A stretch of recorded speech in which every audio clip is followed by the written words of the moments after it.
Donald Trump gave us the truest statement ever uttered in a GOP debate yesterday. Let's listen. Mr. Trump,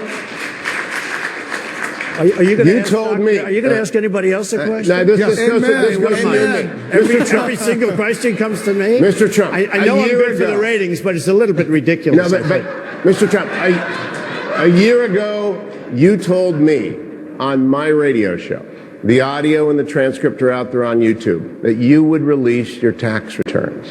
True. Are you going back on your No, I'm not. commitment? First of all, very few people listen to your radio show. That's the good news. Let me just tell you. Which happens to be true. Check out the ratings.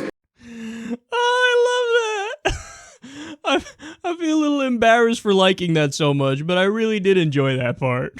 Because understand something. When Hugh Hewitt said there, when he was asking the question, you know, when I interviewed you on my radio show last year, check out YouTube, my show's on YouTube, and the transcripts, it's all online, look for me online. Anyway, when we had that conversation, you said you'd release the thing. Well, are you going to release them? So what he's doing there is what we call in the business a shameless plug.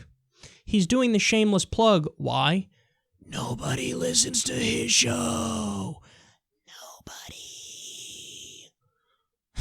And so Trump, being classic Donald Trump, I don't know if he got a sense of that or he's just such an overwhelming dick that he was going to attack the guy for this anyway. But he's just like, yeah, which nobody listens to, by the way. Check out the ratings. It's true. Okay, that is, I think, the truest thing ever uttered in a Republican debate. Now, also understand, there's an angle of this that kind of does piss me off. That you have this guy who's a right-wing radio host who really nobody listens to. And he's allowed in so many of the debates, he gets to ask so many questions, and they do it for this fake neutrality bullshit, where they, oh, well, you don't want Wolf Blitzer on stage because, you know, he's a raging liberal. My ass cheeks he is.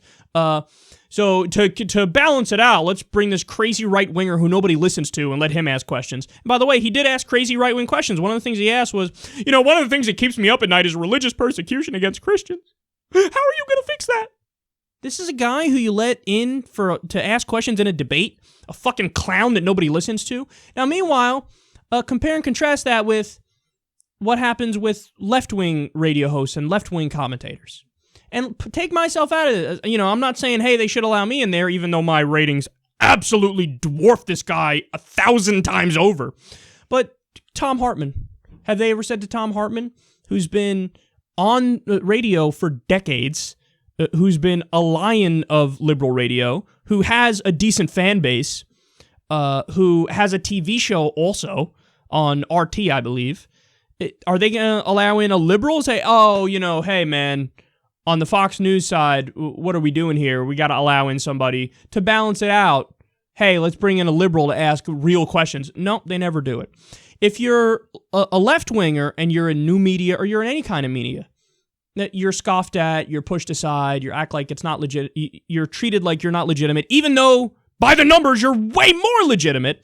But if you're right-winger, doesn't matter how irrelevant or fringe you are, oh my God, here, have a seat and ask questions in a primetime debate and do your thing. And that's why I'm telling you guys, I actually kind of secretly loved, not even secretly, I just loved that Donald Trump was like, nobody listened to your show, dick.